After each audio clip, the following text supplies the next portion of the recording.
ചോറായ പിന്നെ കറിയൊക്കെ ഇതൊരു ടാസ്ക് തന്നെയാണ്. ഇവിടെ ഉള്ളത് ആകെപ്പാടെ എന്താ പറയുക, ആകെ ഇത്ര പച്ചക്കറികളേ ഉള്ളൂ. ഇത് വെച്ചിട്ട് നമുക്ക് ഒരു തട്ടിക്കൂട്ട് സാമ്പാർ ഉണ്ടാക്കാം അല്ലേ. തട്ടിക്കൂട്ട് ഞാൻ ആദ്യം തേങ്ങ ചിരവി വെച്ചിട്ടുണ്ട്. തേങ്ങ വറുത്തെടുക്കാം. ഞാൻ എണ്ണ ഒഴിക്കാറില്ല കേട്ടോ. കുറച്ച് അങ്ങോട്ട് മൂത്ത് കഴിഞ്ഞതിന് ശേഷം മാത്രമാണ് എണ്ണ ഒഴിക്കുക. അതാവുമ്പോൾ വേഗം മൂത്ത്, അല്ലെങ്കിൽ കുറേ നേരം തിന്നിട്ടുണ്ട്.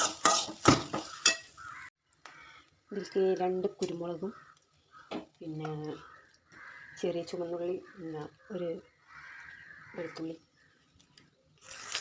കുറച്ച് കറിവേപ്പില,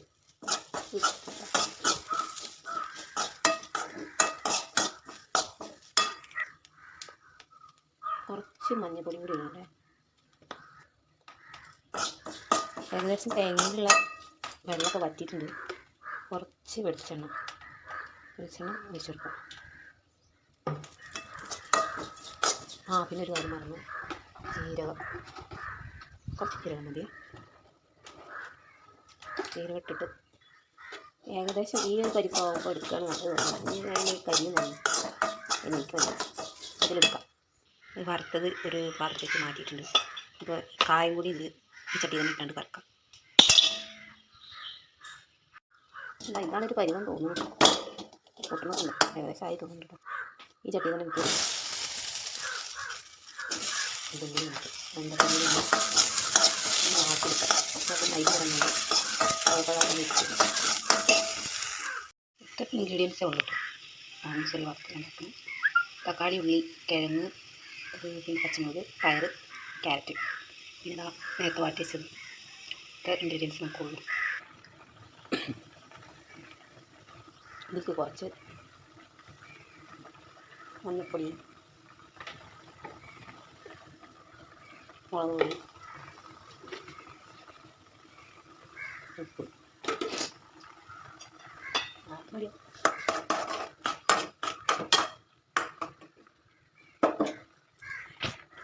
കുറച്ച് സാമ്പാർ പൊടി കൂടി ആഡ് ചെയ്യും കേട്ടോ. ഇത് നെയ്യാറിൻ്റെ സാമ്പാർ പൊടിയാണ്.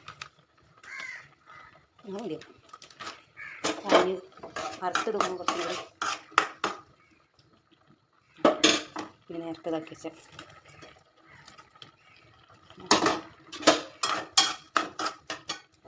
കൂടി ഇട്ടുണ്ടെങ്കിൽ നേരത്തെ ഇതാക്കി വെച്ചെന്ന് എന്താ പറയുക, വറുത്ത് വെച്ച ഇതിൽ കായം അതും കൂടി നമുക്ക് പൊടിച്ചാൽ കഴിക്കില്ല. പൊടിച്ചിട്ടില്ലെങ്കിൽ കുഴപ്പമൊന്നുമില്ല, തരിയും. നമ്മൾ അവിടെ നിന്ന് ഇങ്ങോട്ടേക്ക് ഷിഫ്റ്റ് ആയിട്ടുണ്ട്. ഗ്യാസിനിട്ട് എന്താ വില അല്ലേ. ഞാൻ കുറച്ച് കൂടി അത്ര എടുത്ത് ഇതും കൂടി എടുക്ക് വരാം. മണൊരു രക്ഷയില്ല കേട്ടോ. ഞാൻ ഉണ്ടാക്കിയോണ്ട് പറയില്ല, അടിപൊളി വേണം. ഇപ്പോൾ തേങ്ങ അരച്ച് പാരണോ?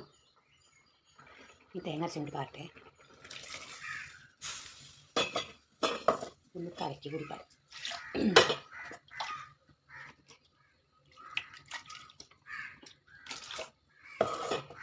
Okay, finish. വാവ്, കാണാൻ കൊള്ളാം, തിന്നാൻ കൊണ്ടാൽ മതി. അടിപൊളി വാസന. തള വന്ന് തുടങ്ങിയിട്ട് എടുക്കാൻ അധികം തിളച്ചാൽ തീരും. നമുക്ക് വറുത്തിട്ടോ, വറുത്ത് ഇടാം.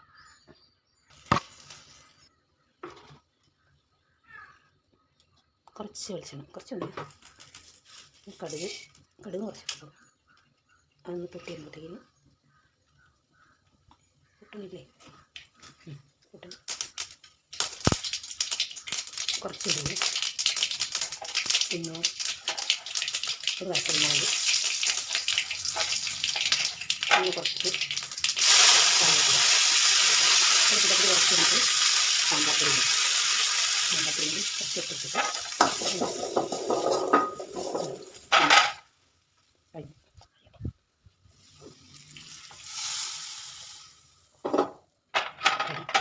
സാമ്പാർ റെഡിയാണ്.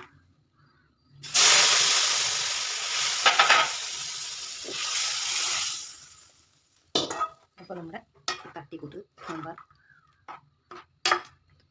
റെഡി.